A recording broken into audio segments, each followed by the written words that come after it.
Hi friends! Let's take a walk through the year, one full moon at a time.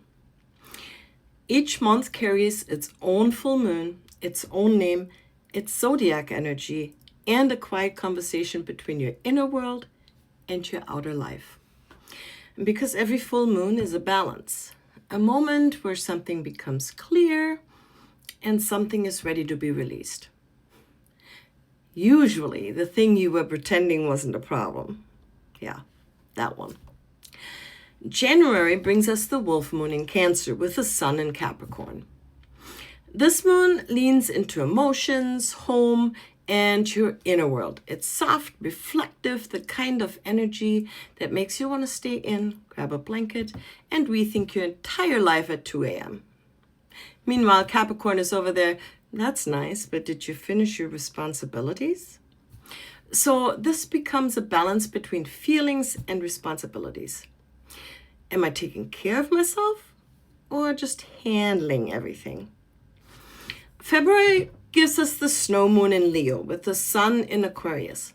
Now we shift into confidence, creativity, and self-expression.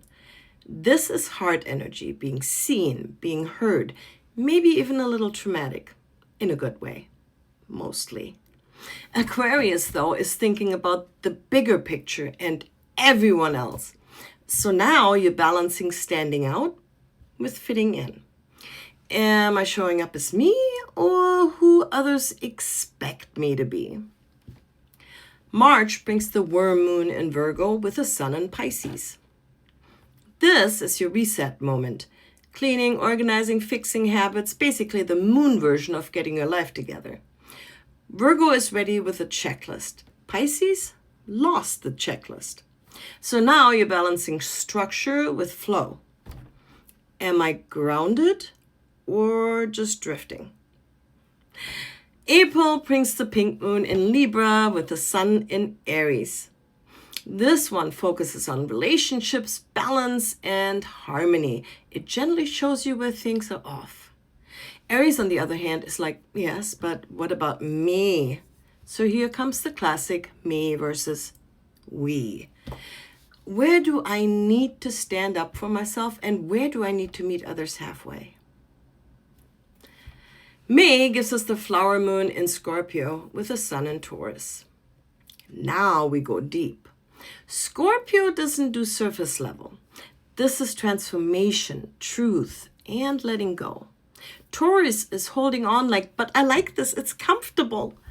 So this moon creates tension between comfort and change. What am I clinging to that I probably already know needs to go? June brings the strawberry moon in Sagittarius with the sun in Gemini. This one feels lighter. Big ideas, growth, exploration. Sagittarius is chasing meaning. Gemini is collecting information like tabs open in your brain that you forgot to close. So now you're balancing knowledge with wisdom. Am I just gathering information or actually understanding it? July gives us the buck moon in Capricorn with the sun in Cancer. This is a focused, grounded moon, goals, direction, getting things done. But Cancer is over here feeling everything. So now it's ambition versus emotion. Am I achieving but quietly falling apart on the inside? We've all been there. August brings the sturgeon moon in Aquarius with the sun in Leo. This one shakes things up. Aquarius wants freedom, individuality, breaking the mold. Leo still wants to shine and be seen. So now you're balancing authenticity with approval. Am I being myself or performing a version of myself? September brings the harvest moon in Pisces with the sun in Virgo. This one softens everything. Reflection, intuition, emotional release. Virgo is trying to organize it, and Pisces is like, let's just feel it. So this becomes surrender versus control. Am I over-managing everything or avoiding what actually needs attention? October gives us the hunter's moon in Aries with the sun in Libra. Here comes the fire again. Action, courage, movement. Libra wants peace and balance. Aries wants action now. So this moon asks, am I holding back just to keep things comfortable? November brings the beaver moon in Taurus with the sun in Scorpio. This is grounding energy, stability, comfort, building something solid. Scorpio is still whispering, but we need to change. So now you balance comfort with growth. Am I staying where it's safe or stepping into something deeper? December gives us the cold moon in Gemini with the sun in Sagittarius. We end the year with communication, clarity, and understanding. Things start clicking. Gemini looks at facts. Sagittarius looks for meaning. So this moon asks, what do I actually know? And what do I believe? Because those are not always the same thing. Every once in a while, the moon decides to be a little extra. A supermoon turns the volume up. A blue moon is basically a bonus round. A blood moon, well, that's when things get interesting. These move around each year. Same moon, just with a little extra personality.